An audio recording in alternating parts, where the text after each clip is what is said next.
Studio की तरफ से डॉक्टर अनिल गुप्ता और हमारे सभी दर्शकों का स्वागत है। जैसे कि आप सब जानते हैं, डॉक्टर अनिल गुप्ता जम्मू के टॉप फिजिशियन हैं और एसकॉम के post graduate department of medicine science में हेड हैं।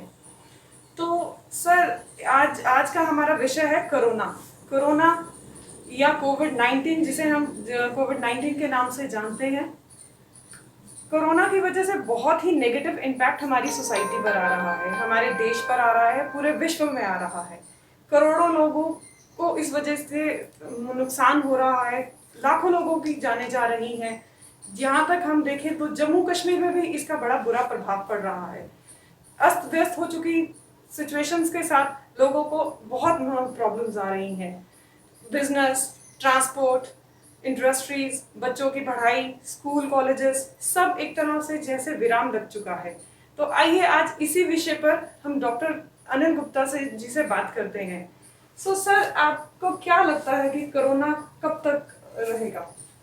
एक्चुअली कोरोना जो इसको सार्स कोव 2 वायरस जो कि कोविड-19 की एक बीमारी का कारण है, इसके बारे में अभी तक पूरा पता नहीं चल पाया है इसका आगे से कैसा रहेगा। एक क्वेश्चन जो है इसका है मिलियन डॉलर क्वेश्चन, उस तरह का क्वेश्चन है, नोबडी कैन रियली प्रेडिक्ट, क्योंकि जब ये शुरुआत हुई किसी ने सोचा नहीं था कि इतने बड़े लेवल पे जाएगा। बट जैसे अगर हम पास्ट हिस्ट्री में देखें, ज़्यादातर आमतौर पे जो पेंडेमिक हुए हैं उनका जो रहता है इफेक्ट रहता है 12 से 36 महीने का। तो आज से 100 साल पहले जो स्पेनिश फ्लू था उसमें भी ऐसे शुरू हुआ, लेकिन इसमें काफ़ी सारी वेरिएशन रहती हैं। जैसे फर्स्ट पीक आया, फिर थोड़ा left, second peak and sometime is the third peak also. Corona ये कैसे बिहेव करे अभी तो, और अब कितनी देर रहेगा, इसके लिए हमें 2-3 चीज़ों का देखना पड़ेगा। अगर हम पास्ट हिस्ट्री में जाएं, ऐसा लगता है कि उन दोनों, हालांकि टेक्नोलॉजी इतनी नहीं थी, कोई things carry on for let's say 3 साल ऑलमोस्ट लगे, 1918, 1919, 1920। पर अभी हम टेक्नोलॉजी के काफ़ी, हमारे पास काफ़ी ज़्यादा टेक्नोलॉजी है। इसमें 2 इश्यूज आते हैं। One is the vaccine. पहले नॉर्मली क्या होता है, वैक्सीन बनने में ही 2-2 साल, 3-3 साल लग जाते हैं। अभी क्योंकि सारा कुछ वार फुटिंग पे हो रहा है, अभी रशिया ने तो वैक्सीन भी एक डिक्लेयर कर दिया, हालांकि उसके लिए लोगों को क्वेश्चन है कितनी अच्छी है, प्रॉपर टेस्टेड नहीं है कि है। ऑक्सफोर्ड, इंडिया में भी ट्रायल चल रहे हैं। अगर ये वैक्सीन जब आती है, that is going to be silver lining. अगर आती है और इफेक्टिव रहती है, फिर हम सोच सकते हैं कि आगे से दिक्कत नहीं होगी। नंबर 2, जैसे जैसे केसेस बढ़ रहे हैं, जैसे नेचुरल हिस्ट्री जब जैसे होती है कि पेंडेमिक होता है, पहले केसेस आते हैं, फिर सेकेंड पीक के बाद जल्दी वी फाइंड के थोड़ा केसेस कम होना शुरू हो जाते हैं। Probably that will happen. और इसमें जैसे बाद में हर्ड इम्यूनिटी वगैरह भी होती है, that also is a factor. अभी हमें लेके चलना चाहिए। ये 2020 तो समझो गया, इसमें तो ये जाने वाला नहीं है। समवेयर इन 2021 में लगता है कि हम लोग का सुखी सांस ले पाएंगे। डॉक्टर साहब, आप बात कर रहे हैं हर्ड इम्यूनिटी की, तो आप बताएंगे हर्ड इम्यूनिटी है क्या और इसका कैसा प्रभाव पड़ेगा हमारी सोसाइटी पे? देखो, हर्ड इम्यूनिटी का मतलब होता है कि जब एक सोसाइटी में particular number of people are affected, जैसे आमतौर पे जो बाकी डिजीज में देखा गया है, 60 से 70% लोग जब कोई चीज़ किसी इन्फेक्शन डिजीज से इन्फेक्टेड हो जाते हैं, उसके बाद उसका ट्रांसमिशन कम हो जाता है। ये कैसे होता है? जैसे अगर हम बोलें एक लाइन चल रही है, एक इन्फेक्टेड है, वो दूसरे को ले, दूसरा तीसरे को ले, लेकिन जब 60% लोग या 70% लोग इन्फेक्टेड है, मतलब अब लाइन चल रही है, आगे इन्फेक्टेड पर्सन आगे ही है, उसकी इम्यूनिटी बनी हुई है, वो वहाँ रुक जाएगी, वो फैलना जो है वो कम हो जाता है। और 60-70% के ऊपर जब 60% लोग इन्फेक्टेड हैं, chances of infection to people who are not immune, मतलब लोगों को जिनको पहले बीमारी नहीं हुई है, इम्यूनिटी नहीं है, तो उसमें ये नहीं जाती और आस्ता आस्ता ये बीमारी डाउन होना शुरू हो जाती है। सर, जैसे कि मानना है कि मतलब आने वाले टाइम पे इसका प्रभाव बहुत ज़्यादा हाई हो जाएगा, ज़्यादा इसका नेगेटिव इम्पैक्ट हमारी पब्लिक पर आएगा, तो क्या हम ये कहना सही होगा कि जिनकी इम्यूनिटी स्ट्रांग है उनके ऊपर ये कुछ ज़्यादा प्रभाव नहीं दिखाएगा? डेफिनेटली, ये तो वेल नोन फैक्ट है। पर्सन जिनकी इम्यूनिटी अच्छी है उनको viral infection even bacterial infections कम होते हैं। इवन आप देखो जैसे बाकी वायरल इन्फेक्शन हम कहते हैं इम्यूनिटी इनकी डाउन है, जैसे जो लोग डायबिटिक्स हैं, एल्डरली पीपल, किडनी डिजीजेस हैं, चेस्ट डिजीजेस हैं, जो उनको भी, या कैंसर्स हैं, या और बीमारियां हैं जिसमें कुछ लोगों को कुछ दवाइयाँ चल रही होती हैं, मेडिसिन चल रही होती हैं, जिसकी वजह से इम्यूनिटी डाउन होती है। फॉर एग्जांपल स्टेरॉइड चल रहे हैं, या कुछ और मेडिसिन ऐसी चल रही हैं जिससे बॉडी की इम्यूनिटी कम होती है, तो body can not fight, like जैसे इन्फेक्शन हुआ, अदरवाइज क्या हमारी जो इम्यून सिस्टम होता है वो फाइट करके वायरस को कंट्रोल करता है। और एक और बात है, जो हमारे पहले से कोई इसी तरह के मिलते जुलते वायरस से कोई एक्सपोजर हुआ फॉर एग्जांपल, इवन उसके अगेंस्ट एंटीबॉडी भी थोड़ा हेल्प कर देती हैं इसमें। जी, तो सर आप इस मतलब हमारी सारी जनता, ये दर्शक जानना चाहते हैं कि कोरोना वायरस अब किस स्टेज पर है? देखो एक थोड़ा सा कंट्रोवर्शियल सा है, बिकॉज कुछ लोग कह रहे हैं कि हमारा अभी कम्युनिटी स्प्रेड शुरू हो चुका है, दैट स्टेज 4, बट गवर्नमेंट अभी तक इसको मान नहीं रही है कि कम्युनिटी स्प्रेड। अब मतलब क्या है कम्युनिटी स्प्रेड का? कम्युनिटी स्प्रेड का मतलब होता है कि जब एक कोई पर्सन इन्फेक्टेड होता है, उसको इन्फेक्शन कहाँ से आई हम उसको ट्रेस नहीं कर पाते। जब काफ़ी सारे लोगों का ऐसा है कि जो उनका कॉन्टैक्ट ट्रेसिंग नहीं हो पा रही है कि उसको कहाँ से मिला, उसको हम कम्युनिटी स्प्रेड कहते हैं। आई कैन से कि लोकली कम्युनिटी स्प्रेड कह सकते हैं in certain areas of India, कि यहाँ पे कम्युनिटी स्प्रेड कह सकते हैं थोड़ा बहुत है। अगर हम जम्मू कश्मीर की बात लेते हैं, जम्मू में मैं बोलूँगा अभी कम्युनिटी स्प्रेड नहीं है, बिकॉज आमतौर पे आपने देखा होगा ज़्यादातर लोगों को पता चल रहा है कि ये इन्फेक्शन कहाँ से आई है, इस एक कॉन्टैक्ट किसी से हुआ। Most of the cases we know. Kashmir में probably things are different, maybe we can say शायद वहाँ पे कम्युनिटी स्प्रेड की शुरुआत हो चुकी है, यहाँ पर। हालांकि अभी गवर्नमेंट हमारी ने तो यही कहा, गवर्नमेंट ने कहा तो यही स्टैंड है, अभी कम्युनिटी स्प्रेड नहीं है। तो आई एम नॉट इसमें बहुत एपिडेमोलॉजी का एक्सपर्ट नहीं हूँ, पर मुझे लगता है अगर ऐसे ही चलता रहा, जैसे बढ़ते रहे केसेस, तो वी कैन से कि कम्युनिटी स्प्रेड है। पर अभी आज की डेट में एटलीस्ट जम्मू के लिए मैं कह सकता हूँ, we can say most of the cases हमें ट्रेस हो जाते हैं कि वहाँ से आया है, कहाँ से आया। तो जहाँ आप जम्मू कश्मीर की बात कर रहे हैं, तो मैं JNK की बात करते हुए आपसे पूछना चाहती हूँ कि ये बीमारी पर क्या स्पेसिफिक है, मतलब किस रीजन, जम्मू रीजन या कुछ? हाँ, ये तो इनफैक्ट आजकल क्लियर है। जैसे अगर हम जम्मू और कश्मीर का अगर कंपैरिजन करते हैं, 80% ऑफ द केसेस जो हैं वो कश्मीर डिवीजन से आए हैं, ऑलमोस्ट मे बी 70-80%। तो जम्मू में 20-25 इतने ही हैं, ठीक है। तो ऐसे में कश्मीर में इसका स्प्रेड ज़्यादा हुआ है। अब इसका कारण वेदर सोशल है या सोशो इकोनॉमिक है, या मे बी अपने होता है जैसे हर एक कम्युनिटीज होती हैं उनका अपनापन रहता है। जैसे कश्मीर में काफ़ी क्लोज नेट फैमिलीज रहती हैं, वहाँ पे काफ़ी कॉमन रहता है एक जगह बैठना, इकट्ठे खाना, hugging, kissing is more common, like expression is like that. Probably that is one of the reason. Probably ये भी है कि कश्मीर के काफ़ी सारे लोग जो हैं वो बाहर से आए, और मे भी कुछ लोगों ने ऐसा भी किया, ये शायद नहीं एक्सपोज किया कि हम वहाँ ट्रैवल होके आए हैं, ऐसे एरिया से आए हैं, यहाँ पे रेड जोन थे। मल्टीपल फैक्टर्स आते हैं बिकॉज देयर इज कंट्रास्ट। अब देखो ना, जम्मू में अगर हम रोज़ हम पढ़ते हैं ना, अगर 100 केस होते हैं, जैसे 100 में से 70 वहाँ पे हैं, 20 वहाँ पे, और इंसिडेंटली क्या हो रहा है, due to multiple factors the death rate is much higher in Kashmir. और इसमें इम्यूनिटी फैक्टर हो सकता है, लोकल फैक्टर्स होते हैं, जेनेटिक फैक्टर होते हैं।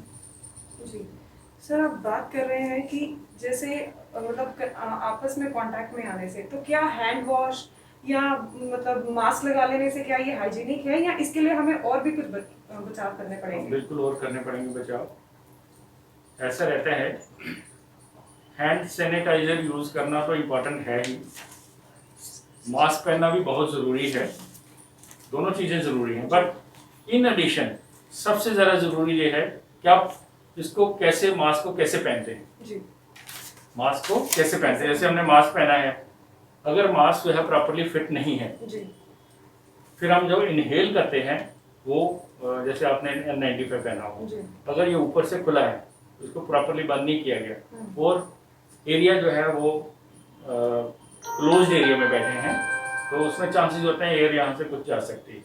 अगर प्रॉपरली फिट है तो चांसेस कम है, नंबर 1। नंबर 2, मास्क पहना है आपने, अगर कोई इन्फेक्टेड पर्सन के कांटेक्ट में आए भी हैं, मास्क आपका काम करे, आप बार बार मास्क को टच करें। फिर उसके बाद टच करने के विदाउट वॉशिंग योर हैंड या सैनिटाइजर यूज किए, मास्क को उतारा, वही आँख मुंह में लगाए, पॉसिबिलिटी उसकी रहती है। ठीक है। Number 2, hand washing is all right, लेकिन प्रॉपर अगर साबुन से यूज करते हैं, प्रॉपर हैंड वॉशिंग जरूरी है। जैसे ऐसा नहीं है कि फॉर्मेलिटी वाला नहीं है, you should spend 30 second to wash your hands properly, और सैनिटाइजर भी प्रॉपर यूज करना है। इससे भी ज़्यादा जरूरी एक चीज़ है, वो है सोशल डिस्टेंसिंग। जैसे हम कोई इंसान को जिसको ये कोरोना है, अगर वो खांसी करता है, छींके मारते हैं, तो उसकी ये जो कोरोना वायरस है, जनरली ये बड़े ड्रॉपलेट में देखा गया। जो बड़े ड्रॉपलेट का मतलब होता है कि ग्रेविटी की वजह से वो नीचे आ जाते हैं आफ्टर 1 मीटर डिस्टेंस और समथिंग, तो वो पूरे आगे नहीं जाते हैं। अगर वो डिस्टेंस कम रहता है, वो डायरेक्टली इफेक्ट कर सकता है आपको, ड्रॉपलेट इन्फेक्शन कहते हैं इसको। और अगर हम उससे दूर हैं तो उसके चांसेस कम हो जाते हैं, ये ड्रॉपलेट इन्फेक्शन जैसे। ये भी बड़ा जरूरी है कि डिस्टेंसिंग नंबर 1। नंबर 2, ऐसे आपने सब कुछ किया, लेकिन जो सर्फेसिस हैं इन्फेक्टेड, से आप कहीं बाहर गए हैं मार्केटिंग में, मे बी आपको पता नहीं ना आपके साथ पहले कौन आया वहाँ पे, उसने छींका खांसी किया, वो इन्फेक्टेड वहीं पे टच किया, एंड मे बी वही हाथ आपने अपने नाक या मुंह में लगा, वो भी एक कारण हो सकता है। जी। तो सर मतलब आप अभी 16 अगस्त को या ये रिलीजियस प्लेसेस की यात्राएं स्टार्ट हुई हैं, तो आपको क्या लगता है कि क्या जो ये गवर्नमेंट ने डिसीजन लिया है रिलीजियस प्लेसेस को मतलब शुरुआत करने का, तो क्या ये बिल्कुल सही रहेगा ये आम जनता के लिए? सही तभी रह सकता है अगर सभी लोग इसका SOP सारा का पालन करें। जी। They should maintain social distancing, proper use करें मास्क का, सैनिटाइजेशन का, ये सब कुछ करते हैं तभी ये सक्सेसफुल है। अदरवाइज इससे जैसे यात्रा के लिए जाते हैं, हजारों लोग जाते हैं, अगर अपने आप को डिस्टेंसिंग मेंटेन नहीं करते, इट कैन क्रिएट प्रॉब्लम। क्योंकि अभी हमारे काफ़ी सारे जो सिटीजन हैं वो शायद लाइटली लेते हैं, लोग समझते हैं नहीं मुझे नहीं होगा, या मेरा दोस्त है, मेरा भाई है, इससे क्या होगा, हाँ जी, मेरा फ्रेंड है, उसको कहाँ, तो वो लिबर्टी लेते हैं। वो एक बहुत बड़ा कारण है। अगर आप यात्रा के लिए जा रहे हैं, अपने दोस्त है, कोई मिल जाता है, फ्रेंड भी है, ये तो दोस्त है अपना, कोई बाहर का नहीं है, बट कोरोना ये नहीं देखता कि आपके दोस्त है तो उसके लिए नहीं होगा। इसलिए ये चीज़ें बड़ी ज़रूरी है। थोड़ा सा ऐसा नहीं है कि बिल्कुल लगातार बैन करके रखें, बिकॉज उसके काफ़ी सारे हमारे जो सिटीजन हैं उनकी रिलीजियस सेंटिमेंट्स हर्ट रहते हैं। अच्छा किया खोला है, लेकिन इससे भी ज़्यादा ज़रूरी ये रहेगा कि उसको प्रॉपरली जो SOP है वो मेंटेन रखा जाए तो ठीक है, अदरवाइज ये भी एक कारण बन सकता है और बीमारी फैले। सर हमारे दर्शक जानना चाहते हैं ये एयरबोर्न है क्या, मतलब एयरबोर्न इंडिया में कहाँ से मतलब आता है? देखो, एयरबोर्न का मतलब ये होता है जब कोई भी वायरस या बैक्टीरिया हवा में रहता है और आप उसको इनहेल करते हैं और वो आपको बीमारी दे जाता है। इन कोरोना एयरबोर्न इन्फेक्शन का अभी थोड़ा सा कंट्रोवर्सी था कि वेदर एयरबोर्न है कि नहीं, बिकॉज इसका ये बोला गया था कि ड्रॉपलेट इन्फेक्शन है, मीन्स जो हम खांसी करते हैं, छींक करते हैं, छोटे छोटे माइक्रो ड्रॉपलेट्स होते हैं, वो थूक के साथ या छींक के साथ अगले बंदे को इन्फेक्ट करते हैं। अगर वो 1 मीटर से ज़्यादा दूर है उसको इन्फेक्ट नहीं करेंगे।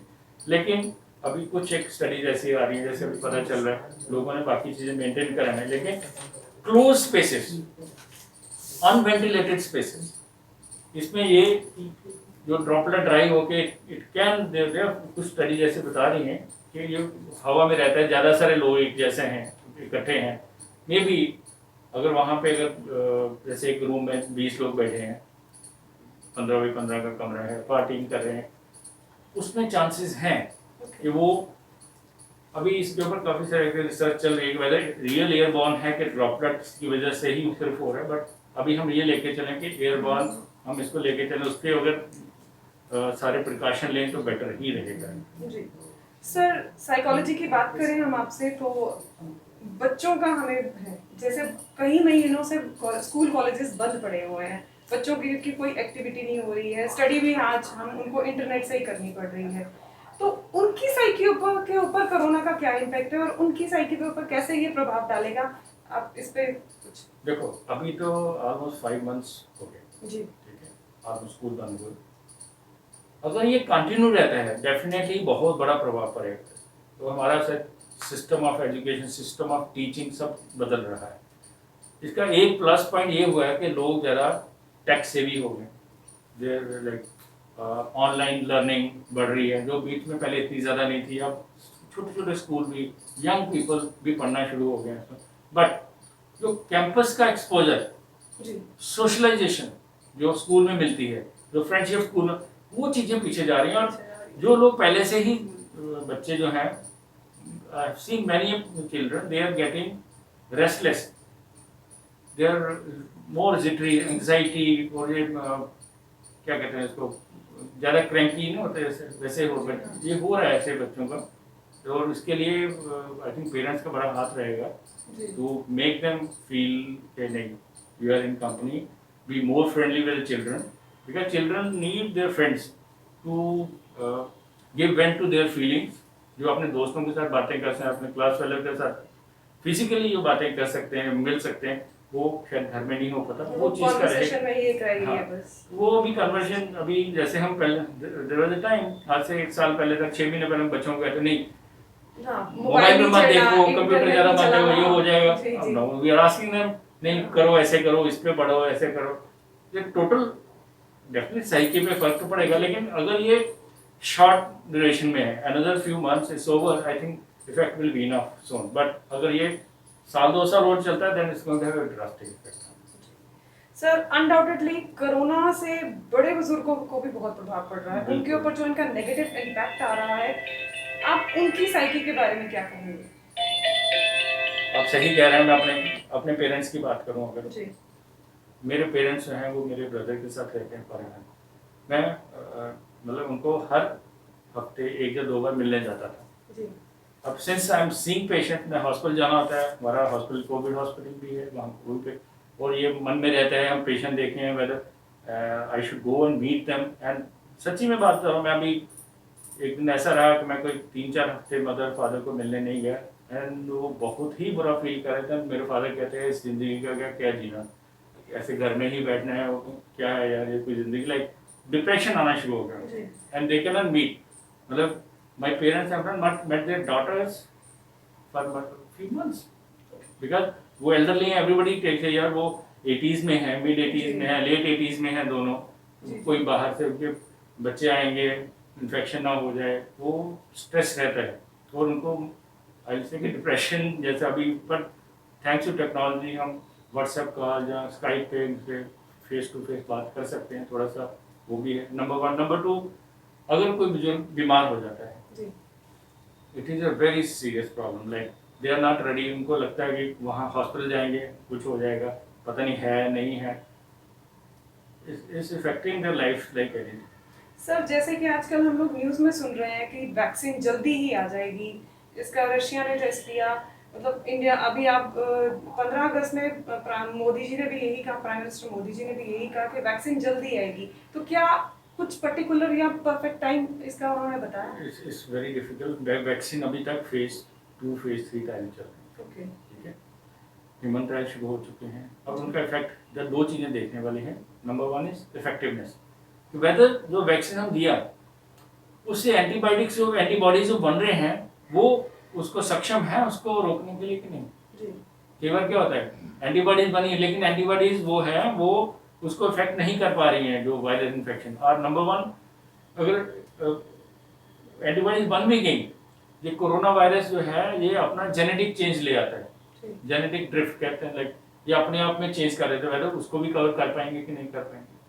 नंबर ये तो होगा नंबर इफेक्टिवनेस। नंबर 2, ये एंटीबॉडीज जो बनी है अगर इसके लिए से कितनी देर तक काम करते हैं, वेदर लाइफ लॉन्ग इम्यूनिटी देने वाली है कि थोड़ी देर के बाद दोबारा ना इन्फेक्शन हो जाए। नंबर 3 ये देखना इसकी साइड इफेक्ट्स तो नहीं है वैक्सीन के, पता चले कि नहीं जी इस वैक्सीन तो काम कर रही है लेकिन इसके और साइड इफेक्ट आना शुरू, ये सब चीज़ों को देखने में टाइम लगता है। हो सकता है इमरजेंसी यूज़ के लिए हम ज़्यादातर यूज़ करना शुरू कर दें एंड हमें बाद में पता चले नहीं ये तो ठीक है इफेक्टिव थी या इफेक्टिव नहीं थी या कोई साइड इफेक्ट बाद में हो गए, ये प्रॉब्लम करती हैं। ये सारी चीज़ें अभी माइंड में हैं और ये जल्दी में नहीं हम 100% कह पाएंगे, बट डेफिनेटली जो वैक्सीन काफ़ी कुछ ट्रायल जितने शॉर्ट टर्म ट्रायल में तो probably they are going to be effective and we are just hoping. इस वक्त हमारा मेन मकसद है कि वैक्सीन आए, एक्यूट जो इन्फेक्शन है उसको दूर रहे। रशिया के लिए तभी तो लोगों को पूरे वर्ल्ड में रशिया की जो वैक्सीन के लिए थोड़ा डाउट्स लोग दे रहे हैं कि पता नहीं ये इफेक्टिव ट्रायल प्रॉपर किए गए हैं, शॉर्ट टर्म है, पूरा टाइम उन्होंने दिया है, उसके इफेक्ट्स का पूरा है कितना है वो भी सभी पूरा वर्ल्ड ओवर अभी इस वैक्सीन के बारे में they are not sure confirm. या अभी ऑक्सफोर्ड वैक्सीन जो बन रही है इंडिया में 2-3 they are doing proper good trials. Let's hope and I am really very hopeful that things are going to be okay. And number एक और vaccine का एक और गुड पॉइंट क्या है, हम लोग अभी डरे हुए हैं, हम क्या पूरी दुनिया भी डरी हुई है। हालांकि ये बोले इन्फेक्शन अगर देखें, डेथ रेट देखें, इतना ज़्यादा नहीं है। मोस्टली ये एल्डरली को ज़्यादा कवर करता है, ज़्यादा मोर्टेलिटी है। People with diabetes, hypertension, with heart problem, with lungs problem, with cancers, immunosuppressant drug, उनको ज़्यादा प्रॉब्लम क्रिएट कर रहे हैं। But we are seeing patient young also who have died from this disease. But generally speaking, these are the people. एक बार vaccine होगा ना, because 40 से नीचे तो मुझे लगता है ज़्यादा इशू है नहीं। एक बार वैक्सीन लगा, people will be more daring to go out and fearlessly start working. And otherwise, these people, younger people, who are not, उनको इन्फेक्शन हो भी जाती है, it won't cause much problem. ठीक है, at least वो that thing is going to be there. तो doctor साहब, अब हमने सुना है कि जिनको कोरोना पॉजिटिव पाए गए, कोरोना नेगेटिव होने के बाद भी उनको कोरोना पॉजिटिव होने के उनके चांसेस ज्यादा हैं, तो ये भी सारा इम्यून सिस्टम के ऊपर ही डिपेंड है। ये थोड़ा इसमें थोड़ा कंट्रोवर्सी है, थोड़ा सा मैं बताता हूँ क्या है। मैनी टाइम ये जो RT-PCR करते हैं ना, इसमें वायरल RNA देखा जाता है। That virus is there, but ठीक हो चुका है, बट उनके अभी भी रेस्पिरेटरी ट्रैक्ट में वायरस है पड़ा हुआ। That virus is not causing any problem. Probably ये देखा गया है, अभी लेटेस्ट यही उन्होंने बोला कि वायरस जो बाद में ठीक होने के बाद ही पर्सन ठीक ठाक है, लेकिन वायरस आ रहा है, probably that is not virus which is causing, that is either dead virus or ineffective virus which is not causing any problem. अभी ये पिछले कुछ दिनों में ही ऐसा है, तो वरी करने की जरूरत। अभी वो कह रहे हैं एक person gets all right, there is no need of testing because that testing can give us the virus which is otherwise not going to cause problem. ये अभी लेटेस्ट यही आ रहा है कि वरी करने की ऐसी जरूरत नहीं है, probably it is not real. Thank you sir, thank you so much. तो ये थी हमारी छोटी सी बातचीत कोरोना के ऊपर डॉक्टर अनिल गुप्ता जी से। इसी के साथ हम इसी बातचीत को यहाँ समाप्त करते हैं। आप सबका धन्यवाद। नमस्ते।